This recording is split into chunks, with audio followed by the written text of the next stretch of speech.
Hello everybody, this is an open tag response to Paddys potato peelers. He put out a challenge for us to show our magnificent 7 knives, and I'm kind of breaking the rules here a little bit. He showed his pocket knives, and there's been other channels highlighting and showcasing their magnificent 7 pocket knives of, you know, whether it be budget knife categories or a certain brand. Well, anyone that's viewed any of my videos here on the channel, you know I don't go crazy for Cocoa Puffs, but I go absolutely bonkers for bucks. So I thought I'd show off my magnificent 7 of buck fixed blade knives. This is an important announcement from your intrepid social media reporter, Hawkeye Hound. Facing stiff competition, and some say unfair practices, History Delights is fiercely fighting back against Knife Delights. In order to gain a larger market share, History Delights has introduced a new YouTube short series called Civil War Moments. History Delights now shares important historical events on every Tuesday and every Friday, and now Civil War buffs can catch glimpses of Civil War history. These short historical clips go well with your morning coffee. History Delights encourages one and all to hit the like and subscribe buttons while viewing. This has been Hawkeye Hound reporting. Okay, we're going to start from left to right here. We're going to start out with the Buck 102 Woodsman. And I just did a video on this showing 3 of my 102s and going over the various changes through the years on the different 102 knife. Since then I have bought a 4th one, because I just love this Buck 102 pattern. It is just it's a handy knife. It could really be used, especially for a secondary knife, a backup knife. If you've got one large knife you're carrying, but you need something to back it up with, why, the 102 Woodsman is a very nice knife. Next in order, and this is in the 100 series of knives, and that's the one thing that I've been trying to collect is the 100 series. And the next one is the 105. And the 105 is named the Pathfinder. And just like with this very first one here, it has a Cocobolo handle to it. And so that makes it kind of a special knife, but I just love it with the Cocobolo and then the brass guards and pommels. Of course, the micarta spacers really sharpens the knife up. So here it is, the 105 Pathfinder.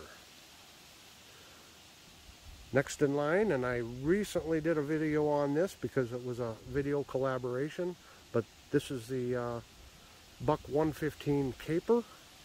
And of course it has the black phenolic handle to it, virtually indestructible. So this is the 115. So you can check out my video, the video collaboration with, okay, sorry, I had an old man moment there.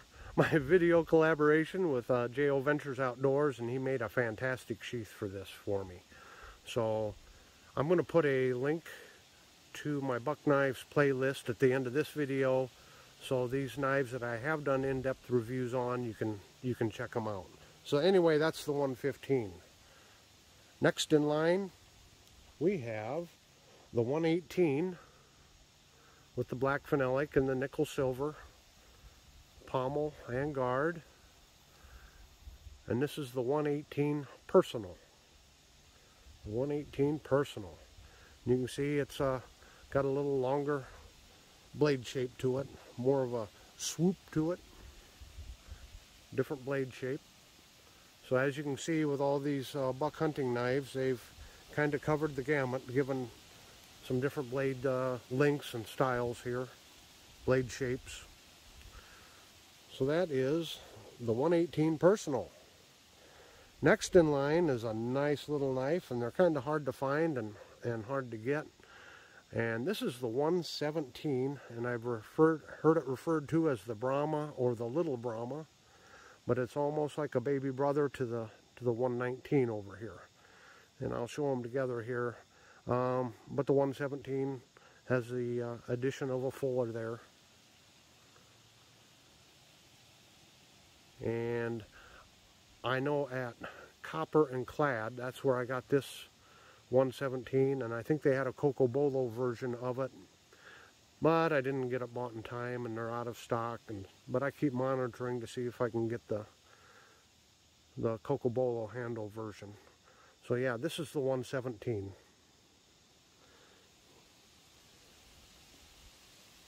And then next in line, and you've seen this on my channel several times, this is the famous, the iconic, and the classic Buck 119 Special.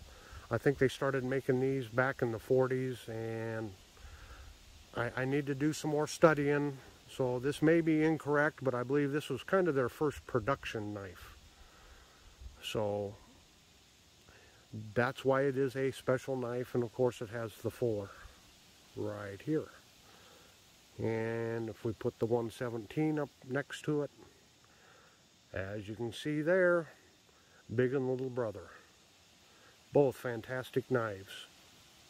And as I've explained before, this particular one here has the 75th anniversary stamp on it right there. So 75 years as of, when was this? Hold on just a minute.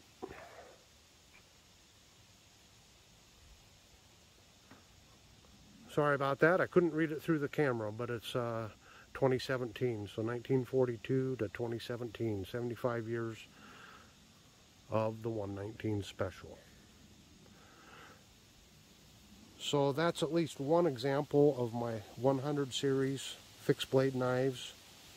I think I got 4 of these, of the 102s. I got a couple of these. But my last fixed blade here is the fixed blade Ranger with a Cocobolo handle. It was a limited run. There's a little over 300 of them made, I believe. Buck 212, and this is the fixed blade version of the 112 folding knife. So it's not in the 100 series, it's in the 200 series. But it is a fantastic knife. These are, it was a limited run, these are difficult to find. However, Buck did come out with a legacy series of these, and they may still be available on the Buck website. But I'll tell you what, it's got fancier handles and fancier steels to it, and I think it runs over $300. And I just can't justify dropping that much money on one knife, as much as I'd love to have it. So anyway, these are my Magnificent 7. I hope you've enjoyed this. Please check out the playlist. As I said, I've got some in-depth reviews on some of these knives. Some of them I have yet to review. So until next time, everyone, have a very delightful day.